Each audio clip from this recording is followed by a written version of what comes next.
All right, good afternoon. So we're going to see if we go live here. I'm going to make sure I don't get any echoes. I'm just keeping an eye on it.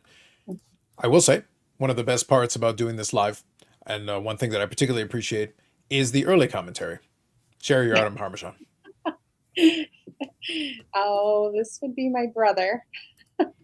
That's important. Hey, listen, this is critical. We can't forget the important groceries. I So think he's at my house making some noodles and butter for my nephew right now, and I'm definitely out of Parmesan. I have not had time to go get groceries since returning back from the expo, so I apologize. abs- absolutely. My key takeaway is that it just makes me hungry. So I think this is important because you guys are an hour ahead of me, but then I basically log off and then I start making dinner. So when we're done with this, then it's dinner time, and that pasta's starting to sound kind of good. I'm not gonna lie, it's kind of starting to sound like a good idea to me. But nonetheless, it is Expo, and we did already record a podcast earlier today, and the differentiator between the live and the podcast is we're going to kind of interact with you folks. So along the way, if you want to ask questions or have comments, throw them at us because that way we can interact with you. And then also we're going to slowly adapt this to kind of play along with maybe things that you might be interested in talking about. So we're going to talk about Expo, and one thing we saved for this one that's going to be different is on the podcast episode that will drop tomorrow. We talked a little bit about the Expo, the general story of kind of what happened with us, so we won't go completely into that. But one thing we saved for this one is that we're actually going to talk through a deal that Steve made for a pretty big card, a kind of a cash trade deal that he was able to put together. And it's good to get that insight, kind of like how something like that gets approached, because it wasn't a small deal and it wasn't a small card. That isn't every day, but when one of those things does happen, how do you put it together? How do you go back and forth and get all the details right so that everybody's happy? And then I can give a little bit of background on what happened with the card afterwards.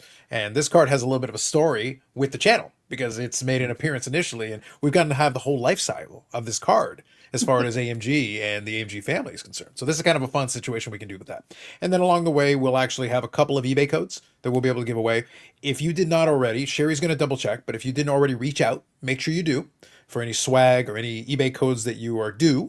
And that way, now that everybody's back from Expo, we can start making sure that everything's been done. But if you already reached out, make sure you did. And if so, then we'll make sure you get your code or merch or whatever the case may be, and make sure you get your stuff. Yeah. Alrighty? Sounds good. And Eric's all set to go, so perfect. And obviously on my YouTube channel, which you can pretty much figure it out based on that name there. It's the Instagram handle, but if you go there, you can figure it out. Eric and myself actually did a podcast on my channel where we talked about our story. And Eric, got himself a minor card, a small card in the hockey card hobby. So I don't know. I think someone, Brad something, I think, might have gifted him a card. No A idea. small one. A small one. It was all right. And we may have had a little bit of fun with that. A little bit.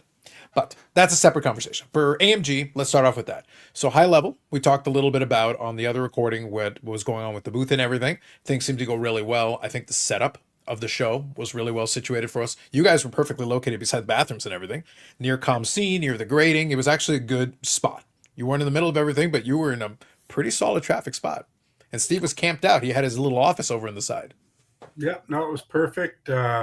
I had a good view of the PSA booth, so I could keep an eye on Brad. And yeah, close to the bathroom, so we could dart in and out of there. And fortunately, the fragrances weren't too strong coming from that area, so we were able to survive. So I would definitely wouldn't mind being back in that same position next time. Absolutely. I think hopefully we'll cross our fingers, but I wouldn't mind that setup again. I think they did a really good job with it. And once you got used to it, I think what threw a lot of people off is they're used to it being lengthwise. I think that was the big difference. They're used to being rows, rows, rows. There were still rows, but it was more of a widthwise. But it was still a rectangle. Like if you understand the grid, there's some spot in between, but it's still a rectangle, and you can still figure out where things are. For me, it's using the different landmarks. So, for example, a buddy of mine, Steve, sets up his Quincy cards. Well, he's just south of the Pather booth. The Pather booth is a gigantic, kind of setup there in the middle. We'll figure out where Pather is. Right there from Pather, there was a hit parade booth, and that's the row. I don't even need to see row numbers, but as soon as I see those two things, I was able to find them from every direction and every angle. Once I got to that spot, I was able to go south. If you already knew what booths you were looking for, it made it really easy. Use some of the big booths as a guide. That's your North Star, and then adjust yourself accordingly. Yeah, and I had a printout actually at the booth of the whole floor plan. Every couple of minutes, I'm sure somebody came by and they're like, "Where am I at? Where is this at?" Here's the printout. Exactly. One, and we made the recommendation beforehand though, but they do have an app, and if you guys use it, it's actually very handy. You can punch in a booth name, the name of the booth, and get the location. You can actually move around the map a little bit and look at it, and you can see for yourself. See, lack of snacks. It's like, you didn't let Eric actually have any, did you? Because I think that could have been an issue. I think I forced them on him. Oh, well, at least next time if you're going to force it on, throw him. Yeah. Pelt him with it a little bit. I think that's he prefers it that way. But nonetheless, I think that made it a lot of fun. It allowed it. Now, one thing I want to talk about. So, Steve, this will kind of lead us. And by the way, as we go, if you've got any questions or comments, feel free to throw them at us. And in a couple of minutes, we'll do a little giveaway for you guys. So we're trying to incorporate that a little bit into these lives so that you can take advantage of it. So we're going to talk about a deal that you did, Steve, but in general terms. So obviously you had your kind of little station. You were sat there kind of on the side of it. You had cards around you so somebody could come by and offer. So what kind of approach worked the best when somebody would come by and say, hey, are you interested in X? What was kind of the approaches that tended to be most successful when you were working with them? Well, I mean, we'll always have a look at anything. And like we discussed before, we had a little bit different strategy. We weren't necessarily looking for young guns this year. Just we've got a large supply of them. We've picked up several large collections lately. So I kind of wanted to find some kind of attractive, funky patch autos that would, if nothing else, look great in the showcase, and just to have a little bit different variety. So whenever someone would come, I usually would lead with that, and just ask me, if they had, a few featured cards they wanted to start with. Probably 70% of people started off, are you interested in trade? Obviously, we always like to just get cash straight up, but I understand if it's a big ticket item, and if I know what I have into the card, if I can get fairly close to what our cash cost was on that card, then I'm willing to listen. So yeah, and like I said, we didn't necessarily pick up as much stuff as we have in the past, but I think we were also being more particular in what we were picking up. So I think we're pleased with what we came home with, and I think Sherry checked the air tag an hour or so ago, and our stuff is somewhere in the middle of New Brunswick. So hopefully tomorrow morning it will be at the store for the and we'll have a busy day unloading. We even picked up a couple Taylor Swift pictures last night for our T Swift fans that will be available in the store. Great Christmas gifts. If Blair doesn't buy them. Oh, geez, I didn't even think of that. Mm-hmm. It's always a concern. It's something I deeply worry about. I think a good general policy is, what if Blair sees them? That's something I would always worry about, almost regardless of outcome and circumstance. Yeah. The only situation that I think you'll probably be safe is if it turns out to be a Topanga card, in which case I think I know where that's going to go, and I don't think Blair has a chance. Yeah. Couldn't find any Topanga at the show. Yeah. Oh, Steve, you think I'm joking? I looked. If it had been obviously there, like, we would have made something happen. I can guarantee. I can guarantee you. I make a couple of calls and we get that deal done. We make sure. And Perfect. don't think it's not still in play. The holiday season is still around the corner. Man can only dream. Never know. You never know, Steve. You never know. But so obviously that was one thing. Now, question for you: if it had been the ideal, would you? Obviously, you were able to pick up some items, but would you have been looking for kind of more volume or some bigger ticket items? What would have been kind of the preference, all things considered?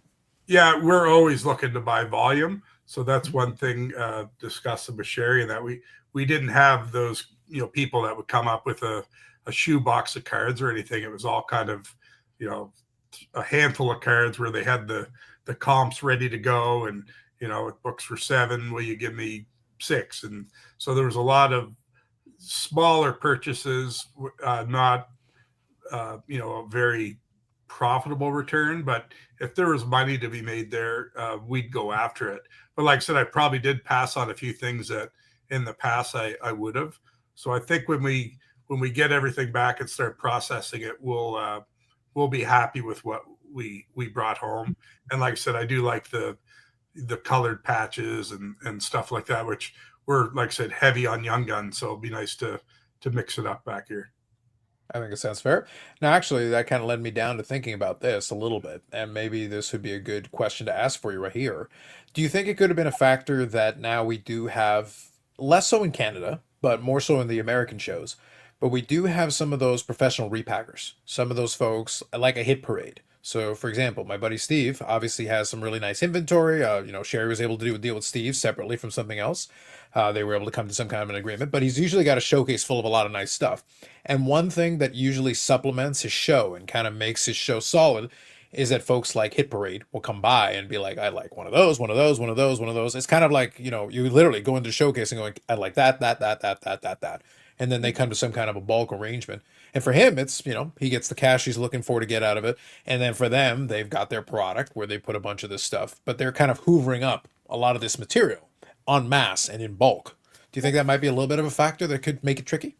Yeah, it could be, but I mean, we've also had some of those repack guys come to us as well and buy. So Sure. as long as the numbers make sense, especially too, a lot of times we dictate what cards they're going to take as well. So it's a good way for us to move inventory. We'll make sure we throw them a few bones, but if we've got some attractive cards that have been sitting around for a while, it is a good way for us to move them.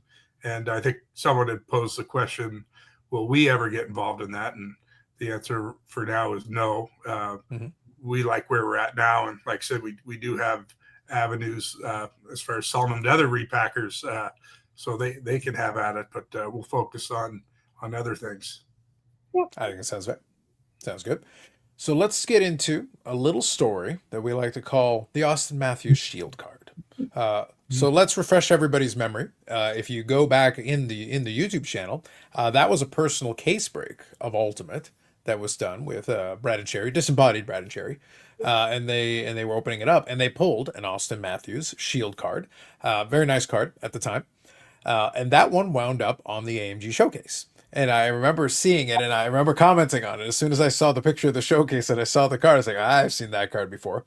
But that one actually became part of a deal that Steve ended up doing. So what I'm going to do, Steve, I want you to kind of set it up for us a little bit. Tell us, did he come to the table and immediately beeline for that? Or was he looking at some other stuff and then that came into it? Give us a little rundown of how this deal came to play. And I'll actually play you guys a little video silently while Steve is giving the explanation back and forth on what was going on with some of this deal. Yeah. So we definitely did take some big cards with us. And of course that was right up there. Unbeknownst to Sherry, she just wanted to get some footage.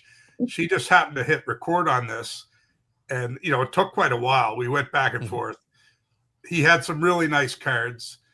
Again, like I mentioned earlier, I had a number in mind that I wanted, but I also wanted to get a good chunk of cash back.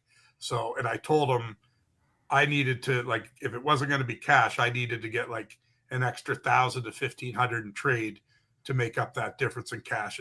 And he was good about it. And we went back and forth.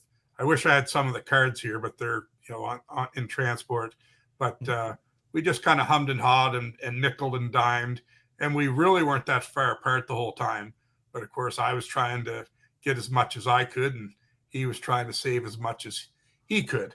But yeah, after the deal was done, Sherry kind of came over and like, you got a couple nice cards. I was like, yeah, it was, I did a deal for that Matthews. She goes, the Matthews? What, the Shield? Like, it was new. It was news to her that it was on the table, let alone we just sold it. So we had a little chuckle on that. Get put in there. I was just happy. I was testing out. I got new microphones. I was putting Steve over there doing deals, getting all the footage so that I could start adding more to our channels. And yeah, like Steve said, right at the end, he's like, it was for the Matthews.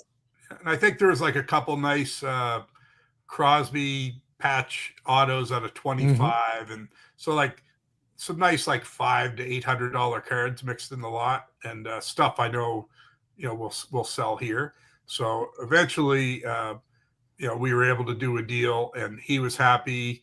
And then, like you informed me later on that you saw that the card elsewhere on the floor, so you could probably pick up from there, Carlos. Absolutely. So that's why I wanted to kind of lay it out. So I'm going to let it play for a couple minutes. It's literally about 2 minutes. So we've actually got 3 separate videos of it. So a little clip of it was actually in a YouTube short that we put on the channel there. I figured we'd do it while the show was on to give you guys a lean in the booth. You could watch the Collected the Scallops do a little bit of wheeling and dealing there. That was kind of fun. And obviously this is another clip that we have. And actually we got another 7 minutes of them going back and forth. So we've got we got wall to wall coverage of this deal. Like Totally. So we're 15 minutes or so. yeah, where it's getting close. It's like it's getting downright close to vlogging territory there. So they were kind of back and forth on that deal. But I wanted to play a little bit of that for you, kind of while it was being discussed. So what happened was before I wasn't there at the table when any of this was going down. However, I was doing the other side of the room, over in kind of the overflow area. But the way they did with the three halls, they were still interconnected. You had entrances on both sides, which, by the way, I think was good.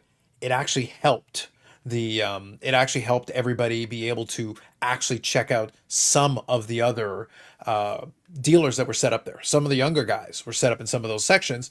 Where in the past there would have been that long hallway. Like if you guys have been to Expos past, there's a long hallway, but the problem is it's so isolated from the main hall, the way they set it up in previous years, is that sometimes the traffic wouldn't get all the way there, or people would go there for the autographs and not necessarily partake in the dealers that were in that area. Because the three halls were interconnected, all the dealers still had an opportunity to get traffic to come by. Is if you flowed from one place to another, you were able to go from one hall to another without much interruption, which was actually good. Design wise, it worked well. So I was over in that section and I actually came across the Austin Matthews shield. And it was actually being stacked as part of a set where they were filling up the showcase. And I saw it and I just said, hey, let me take a look at that. And when I saw it there, I saw that they had the shield for the sticker was actually 1,000 more than you guys had put on it, because I had seen the shield with the initial sticker. And that's not too aggressive. That's actually, it sounds to me like someone is actually trying to make a deal and then move from the card as well. So he did a little cash trade deal with you, but then wasn't trying to squeeze every other penny. I think he was actually trying to make a deal for the card subsequent. But it was funny that as I was checking that out, I saw it. And then within about a minute, I get a text message. And the text message was from Sherry. And it says, I just got a video of Steve selling the shield without even knowing he was selling it. Good material. The microphones work well. Within a minute. That I had physically seen it at another table, and I got a text message saying that she got it on footage. I was like, I'm proud of you guys. No, good job. It was, and I enjoyed dealing with those guys. They were honest and realistic Sure. with what was in front of them, and they told me what their plan was. And of course, I had a certain number on the card, allowing myself wiggle room, and I cut right to the chase and told them what I wanted. And so yeah, after we did the deal, like you said, you saw it. It was $1,000 more than my asking price, and of course, doing a little bit of trade helped him as well, because those $500 to $800 cards, didn't cost him that, so he might have saved $1,000 to $1,500, on those cards. So it worked out well for everybody. But I like the fact, like, it's a little irritating sometimes. I don't know how many times people come by and use the old, it's for my PC, can you do a little better? And then you go 2 rows over and it's in the showcase with the price tag on it. Like, I'd rather you just say, hey, I'm buying it to resell, than the old, it's for my PC sympathy. So we do get that often, but these guys just told me what their intention was. And yeah, it was actually enjoyable. So, because they don't all go that way. And we both kind of knew we were going to make a deal. And, we shook hands. And I think we appreciated how each other conducted business. I think that's good. Yeah. When it's going to be a win-win and they get what they needed to get out of it and their margin is built into the deal they made with it and you got what you needed out of it, I think it's a win-win situation. So good afternoon, Bobby here. Did you enjoy the new Expo Hall? So we did chat on that briefly. I think it made a lot of sense. I think it worked well for what it was. Again, as a person walking that floor, I was able to find, it took me a couple of minutes just to reorient myself because it's not the usual setup we're used to, but once I got a little bit of walking around, I was like, okay, I more or less get how this works, and I can see where some pinch points could be, and I can avoid them and walk around it a little bit. But for the most part, every time I wanted to head back over to AMG or to my buddy's table or to head over to the other side, drop off some stuff, find loot, I was able to find people on the floor, and it wasn't too difficult. Upper Deck got a little busy around it when they were doing some of the giveaways, but outside of that, it was fairly reasonable. I don't do the autographs, so that wasn't a big factor for me. And I was able to, which isn't always the case, I was actually able to at least get a pass through every single section, which usually means I was at least able to do a scan through. I'm wondering if Bobby, sometimes he gets some inside scoops. Did anyone hear about the numbers that came through the door? Like, I just didn't. I think it's because the spacing was better. It didn't seem as crowded. That doesn't mean it wasn't as busy, but I'd just be interested to know if the numbers coming through the gate were as strong as ever. I think it'll be worthwhile. It should be good. Yeah. But definitely it flowed a lot. Like there wasn't that bottleneck, and yeah, there was never a time when there were 5 deep, but I think there was just it was so much more spread out and room to move that yeah, I enjoyed that about the show. Absolutely. But yeah, I agree with you. I think Bobby and I can connect, and we'll see if we can. We'll check with Menzie. I think that's really the only way that you can do it. Is he can at least more than likely he'll look at it as what the pre-sales were, and I think it's going to be interesting to see how it works out. We'll see. So for Bobby, it didn't seem as busy. I'll be honest with you. I actually think the spacing was the number one thing for that one. I think the extra convention space.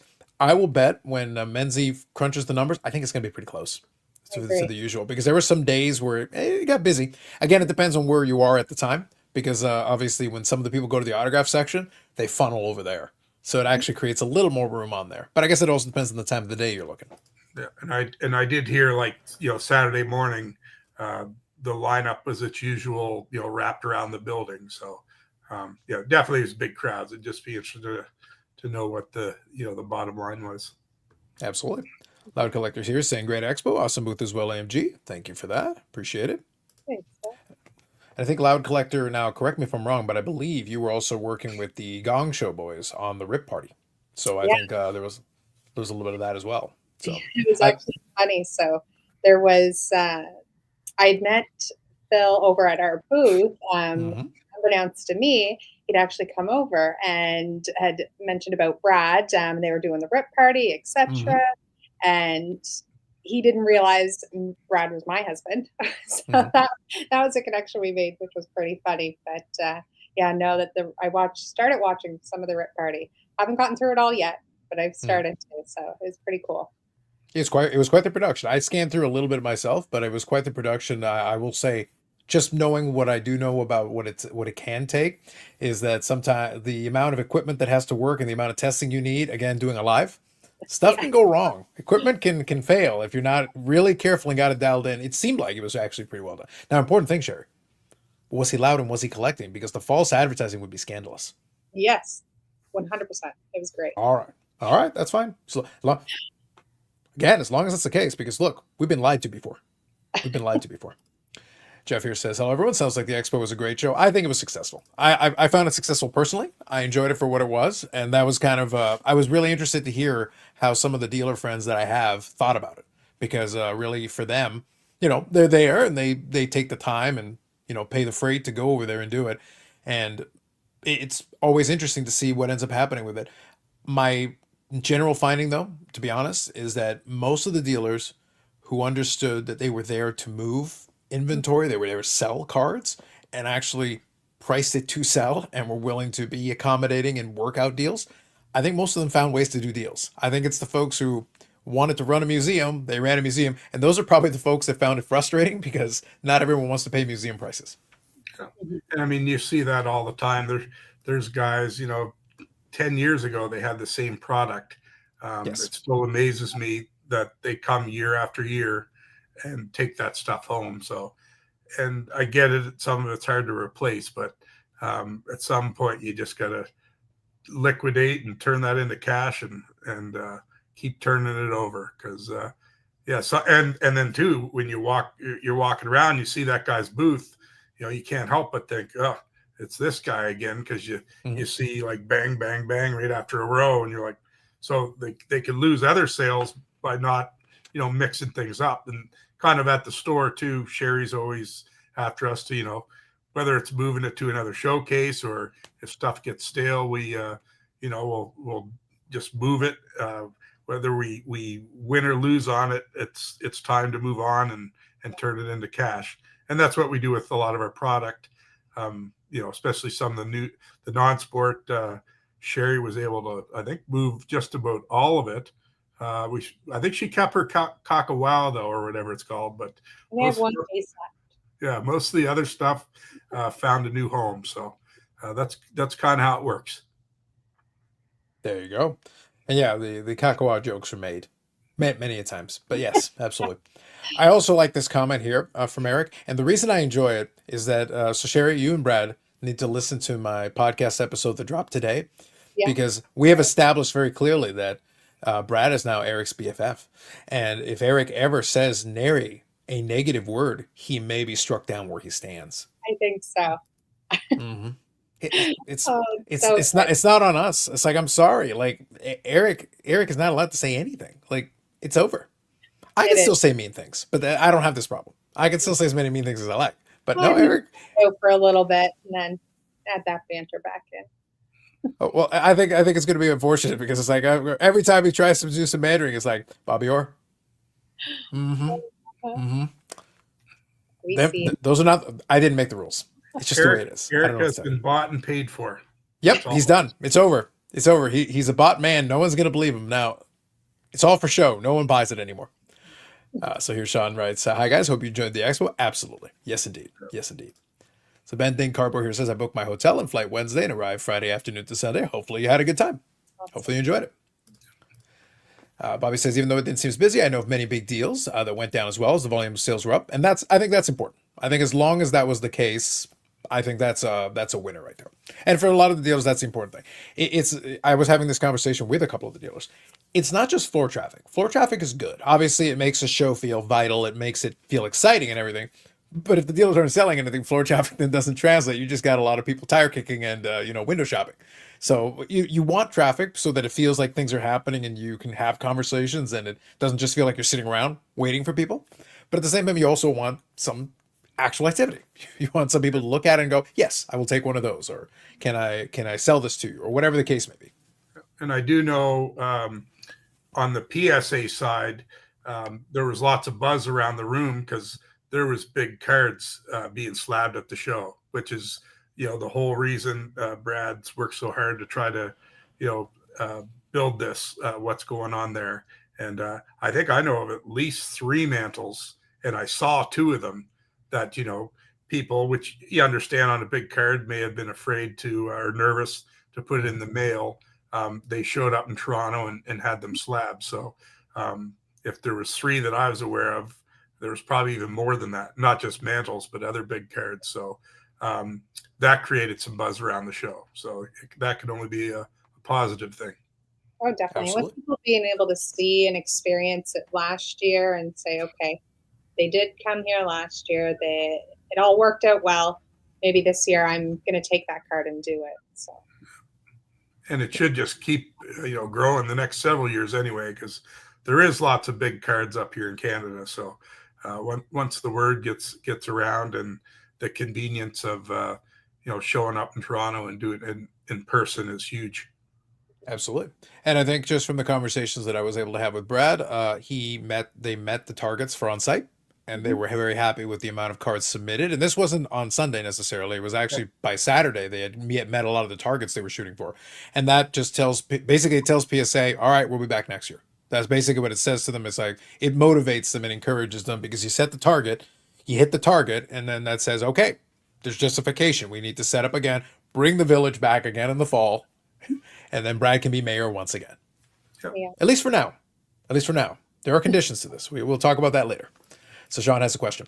Black Friday question. Will you be posting your Black Friday deals on your Facebook page minus the prices? And when do the deals start?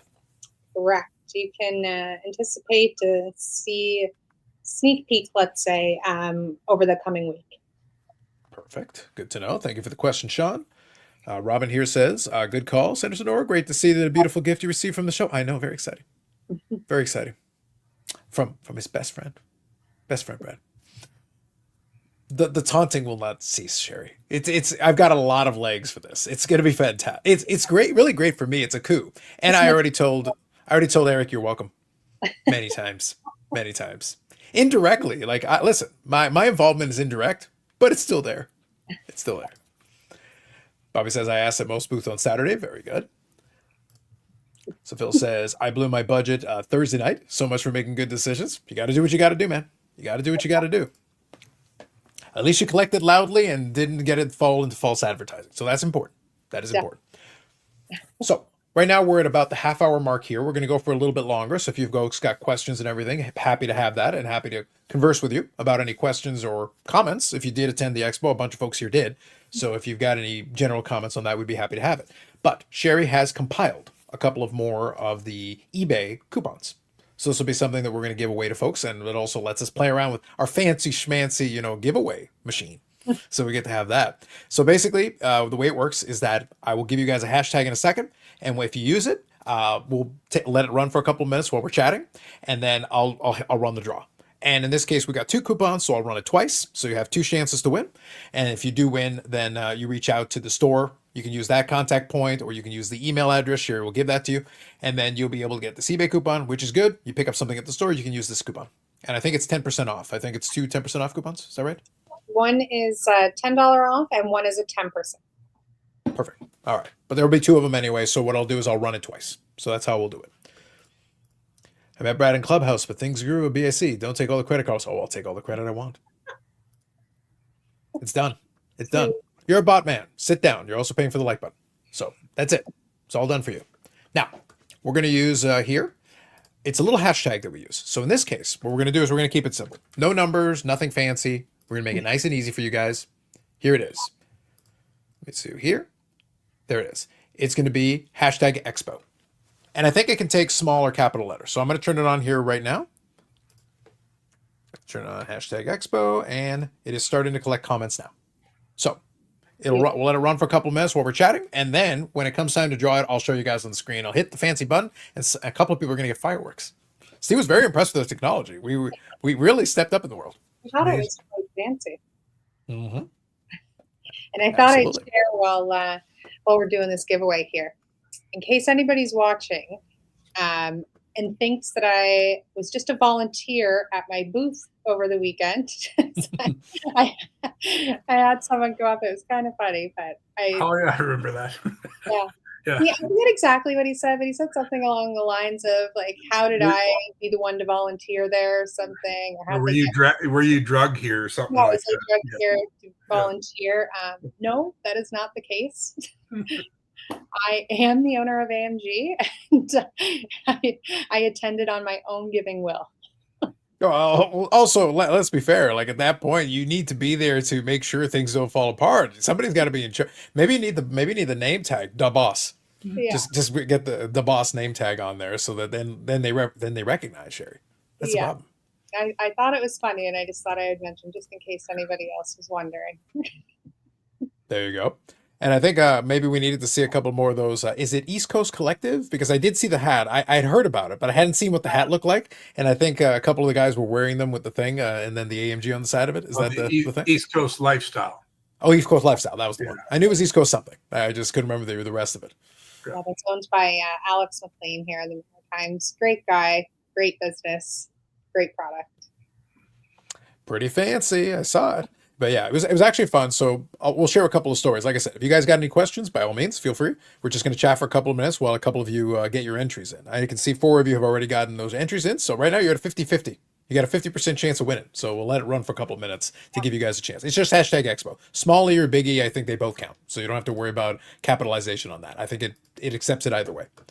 But I think one of my fun things was obviously in addition to going around the floor and everything, it was fun to kind of camp out at the AMG booth from time to time. So I went back and forth kind of from 2 home bases. And it was interesting to see throughout the show, watching as you guys were going through the progress and then the slow decline. It's actually kind of fun. So the first couple of days, full of, vim and rigor. And then slowly around Saturday, things slowly start to decline. Some people decline faster than others, and we won't say why. But some declined more rapidly than others. Not necessarily the AMG booth, but AMC adjacent, because there was a Moxies that we were participating in, and some people enjoyed it more than others. Isn't that right, Steve? Again, I'm not talking about Steve, but Steve knows what I'm talking about. I was witness. I was witness to many things. I blame my decline on Firehouse subs because they were Sure. delicious and very filling and abundant. And Sherry did a good job of keeping all the staff fed and hydrated. And but we did have a good time at Moxie's every night. It was just convenient, and some people enjoyed it more than others. But that happens sometimes. But we battled through it. It's not our first rodeo, and we survived. I could use one more good night's sleep, and I think tomorrow when the truck arrives with all our our stuff, I will be ready to rock, and Okay. I can't wait to start pricing. There you go. I like it. But Yeah. kind of Steve's point, though, some would dare say, poor decisions were made.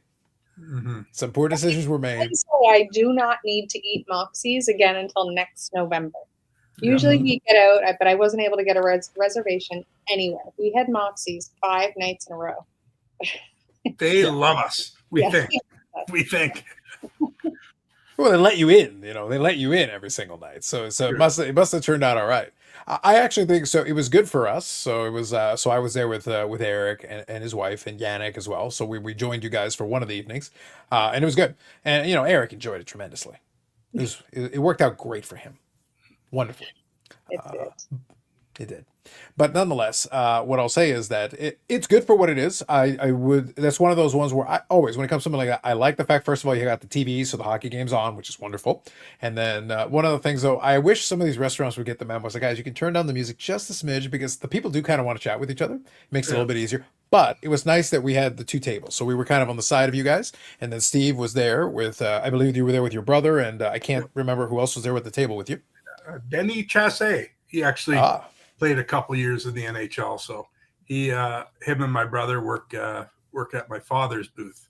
So I told them to come check the place out. So yeah, it was nice. I surprisingly don't see my brother a whole lot. So it was nice to actually sit down and share nachos and a drink or two with him. Very good. Very good. So the setup was basically Steve, his brother, and the gentleman there. We were there, and then we were hanging out here. And then there was a long table where Sherry and Brad and everybody else was kind of holding court. But we did join them in. So Brad chatted with us a little bit, and then I went over to chat with Sherry, Brad, and you and all of you guys. And it made it good. But it was funny because Eric knew some of the folks, but it was like, oh, well, I know a lot of these East Coast folks now. So it's like, yeah, so-and-so, so-and-so, so-and-so. And they were hanging out. They're having a good time. Some of them were having a real good time. Not just the ones we were referring to. There were some other folks who were also having a real good time. Entertaining conversation all the time. The East Coasters go hard. They do. So much credit to you guys. Work hard, play hard. If I don't know why I do this every year, and I don't book my reservation ahead, but a tip for anybody going, if you're looking for a reservation, book ahead because you will not get one the week of Expo. Probably not even the week before, to be honest. There's a lot of other conferences going on at that same time in those areas, and it gets busy. So that's my tip. Book ahead. Absolutely. Absolutely. So here, Sean was saying, I heard the Hockey Gong Show had a rip party. Did you guys get invited? I did. Maybe Steve did. He is the celebrity around here. I think, didn't Brad have something to do with that, or did he donated some boxes towards it. Yeah, donated some. Yeah, a lot of donated boxes. But like I said, I started watching it. The Rip Party is available on YouTube, so if you go over and check out the Hockey Card Gong Show, you'll be able to check their videos out there. Great guys. Absolutely. One other thing as well is that the because it was a house, there is only so much space in it. There is actually a space limitation. You can't, I believe the way it was phrased is it was a condition of the Airbnb or rental or whatever it was, is that, look, you can't fill the house up with people because that would be a problem. And they already had kind of a full house there with all the folks. Because again, remember, you're doing a live stream. So you got 2 cameras going, you got equipment with microphones and a bunch of stuff going. So you actually have people that are monitoring the feed to make sure things are working. It was actually a whole production. So again, credit to them for putting together a whole production.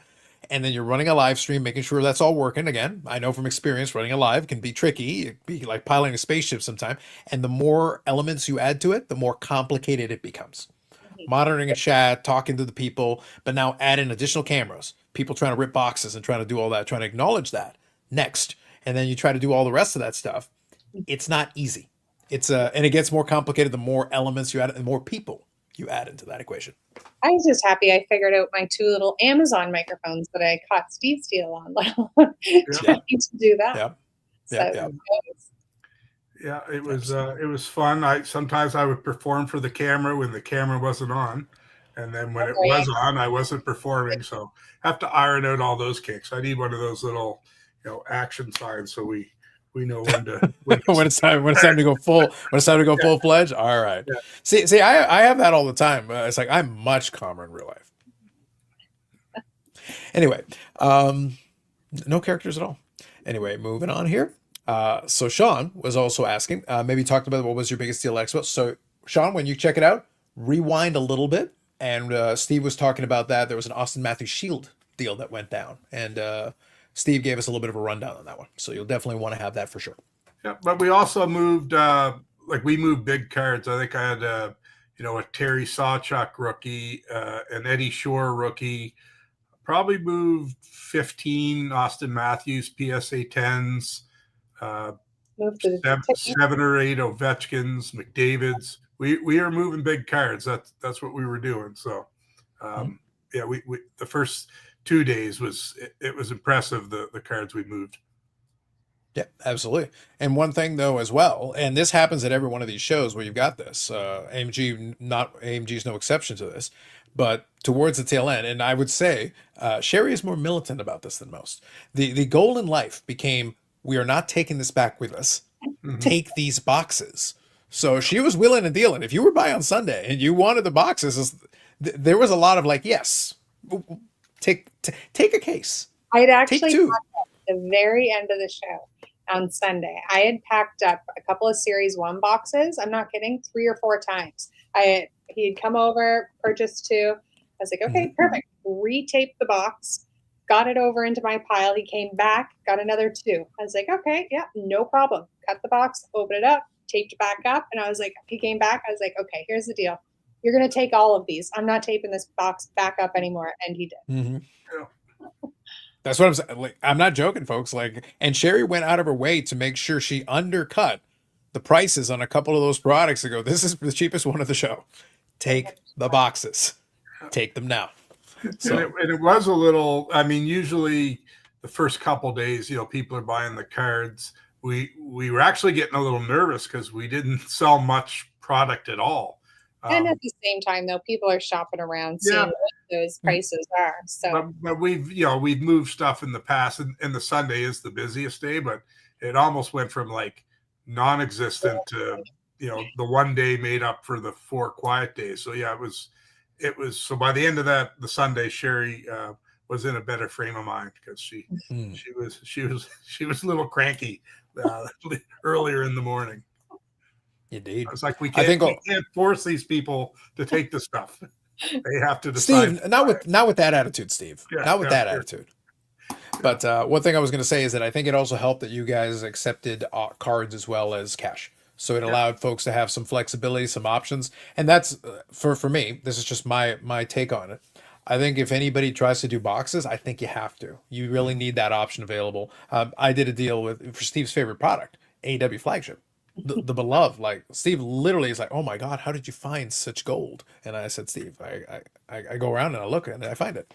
But we were able to come to a deal. And at that point, that's where, similar vein, they wanted to move the stuff. So they were willing to be very aggressive with the pricing, gave me a very fair deal and worked in a lot of the elements to it. But then we were still able to do it with the card so that I didn't deplete my cash supply at a time when I'm still looking around trying to make deals. That was still early in the show. But that was a situation where they wanted to make sure they cleared out of that inventory and be able to shift it over and then move other inventory. So some of the dealers that have wax are trying to move it. Some of them, you would think that's not the case because I keep looking at junk wax that is slowly going up in price with some of these guys. Like, guys, 1988 tops does not have anything in it that warrants $30 or $40 boxes. Mm-hmm. Not now, not ever. Yep. Not going to happen. Sherry, Sherry did well doing all the the online payments and stuff like that. I think there was a little bit of a delay sometimes, wasn't there, Sherry? But it actually, honestly, compared to last year, no. But there's always a little bit of a delay. But this year, no. I found everything went through very quickly, so I was happy with that. Last year, people would pay, walk around, come back 15 minutes later. This one, I think, they could kind of stand around and wait for it to go through. So, very good. Yeah, that was good. But yeah, definitely being able to take e-transfers or credit card payments when dealing with wax is huge. Mm-hmm. Absolutely. So Jeff here is saying, was Bobby set up as a deal? Not this time. Previously, he had done it for the Needham app, so he did not set up as a deal this time. And I'm not sure if he'll be. I don't think so. I think we were having a conversation about it. I'm not sure he'll be setting up again anytime soon necessarily, unless something warrants it. It was nice to have that additional landing spot, but in this case, it didn't work out. But I think we'll have to kind of leave that one up to Bobby, if and when he's comfortable with it and the situation justifies it. But obviously, they were promoting the Needham app, so it made sense from that perspective. So I think the majority of you that I see here have already put in. I'll remind you guys one more time. I'm going to let it go for another 2 minutes, and then we're going to run the little draw. We've got 2 eBay coupons available at the store that you can use, and we'll give you a discount. And all you have to do is do hashtag Expo. It's already scrolling across the bottom. Small e or big E, the capitalization is not a problem. 6 of you have partaken, and I've got 2 of them. So right now you got a 1 in 3 chance. So if any of you haven't already punched it in, you might want to take advantage of that. In the chat, hashtag Expo, and maybe you can win it and use it on our weekly auctions, which do run Sunday to Sunday. So you'll see the next one end on the Sunday coming up. Look at that synergy. It's just magical, Steve. Magical. Magical. One other thing I wanted to touch on, since it was also part of that equation, kind of in the same vein of what we were talking about with the different events happening. So we touched on the RIP party. That was one thing that definitely was going on. So it's good. I was able to take advantage. I did my own live stream as well during that, but that's just something I like to do personally on my YouTube channel. But it was good to see that some folks were doing content. They had the influencers out there in droves. I definitely saw a number of them with the cameras and everything around. And some of the shops have started incorporating that as well. So we're getting some different YouTube stuff. It's been a lot of fun. A lot of folks took advantage of Instagram, Instagram lives, videos, posts, and different Instagram stories. So it's good that I think that element of it, the Expo has reached the technological age. And then with the Slap Sharps one, the Gong Show guys actually had a little studio set up. So they were able to do their stuff from there. Now, what I liked, and this is important, I liked the fact that it was within the confines of the booth, so you could still be walking around without it interfering and jetting into the middle of an aisle. So they were able to have their cameras, their microphones, and everything do their thing, and then people could still be operating all around it. Because when Upper Decks does some of their giveaways, sometimes those people start crowding into the aisles, and it starts getting a little tricky to get around it. But they had their own setup there, which is great, and I think it adds another element to it, along with panels, along with stuff like that, which was in its own area. So again, everything was nicely separated. Stuff wasn't all crammed into one area where suddenly you had this mass of people and you couldn't get around it. So I think that was a very good, helpful thing for this show. And I think we're starting to see a lot more too with that, a lot more coverage of the Toronto Expo, because previous years, yes, there's some, you being one of them and giving updates on that, Carlos, but I think this year, it's really upped the amount of video and footage and vlogging and lives, as you said, which is really nice to see, because a lot of the time you're seeing a lot about the national, not much about the Toronto Expo. So yeah, I was excited this time to see that. There was actually a couple of people there I had no idea were there, because I hadn't left the booth Friday or Saturday, not until late afternoon Sunday. So Absolutely. And Bobby's just giving a little background there. So in case you were curious, Jeff, so we've got that. So thank you, Bobby. Appreciate it. Maybe, like I said, maybe one of these days what we'll do is we'll probably just have like a flat panel TV and you can watch all highlights of Steve. Maybe we'll just play it on loop. And it's like, come meet Steve from the AMG podcast. It's like, oh my God. So we can have the signing, and the signing can coincide with you doing deals. Like, we double it up. It's going to be amazing. Yeah, another funny thing that happened there, I think, how many times did that one kid come by, Sherry, as if it was his first time at the booth? He tried to sell me the same card. I think it was 3, maybe 4 times. And every time I also acted like I've never seen him before. I actually have a little snippet of that too. What did he say? Booth, he goes, was I already here before? And you're like, no, you weren't. Not at all. I was secretly hoping that where you were going with that was that he had disguises, because I think that would have actually been very funny if he at least gone through the trouble of getting like a disguise, a hat, and like a fake mustache or something. And he's like, it's like, you're totally fooling us right now. Totally. And every time I saw the same card, I was in absolute shock. Like, Yeah. I've never seen it before, and it's amazing. And it was a little out of my wheelhouse. I wouldn't be able to afford it. So, but yeah, no, we had a good laugh with him. Yeah, I think it makes sense.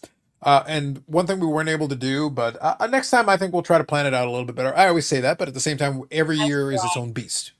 What's that? I said, as do I. Yeah, but I think every year is its own beast, so we kind of have to play by ear. And I do think the fall one is busier. I think it will be easier in the spring. We'll try to do a little bit of a live from the booth, because now Sherry has a tripod, so there's certain things we can do now that is a little bit easier. And we did get a chance to do it last time. Go ahead. Tripod had a little injury. I now have to order a new one.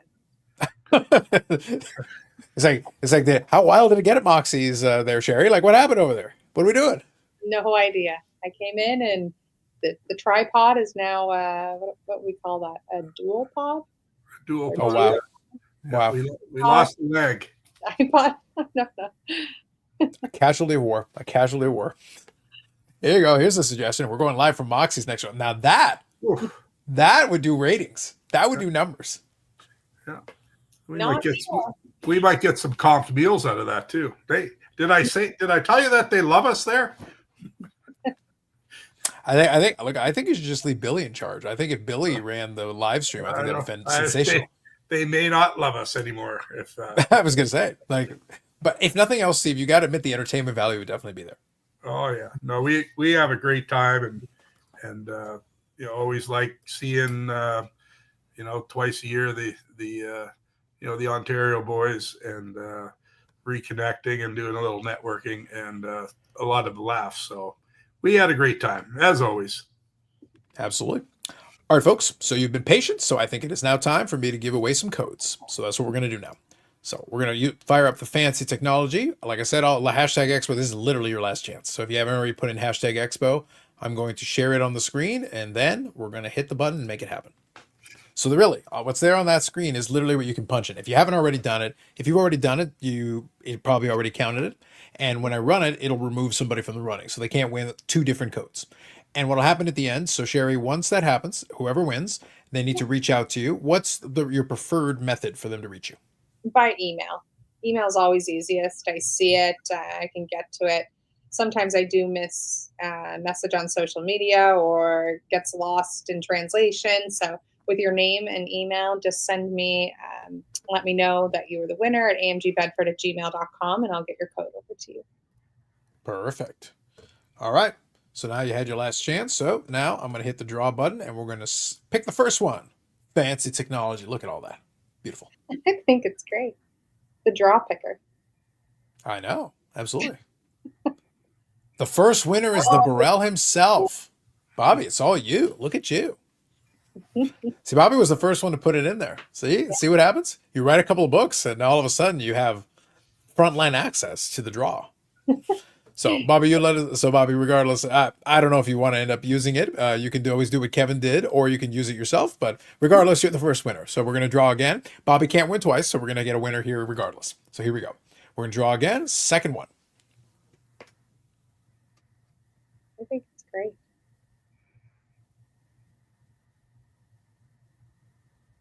Jeff McMahon.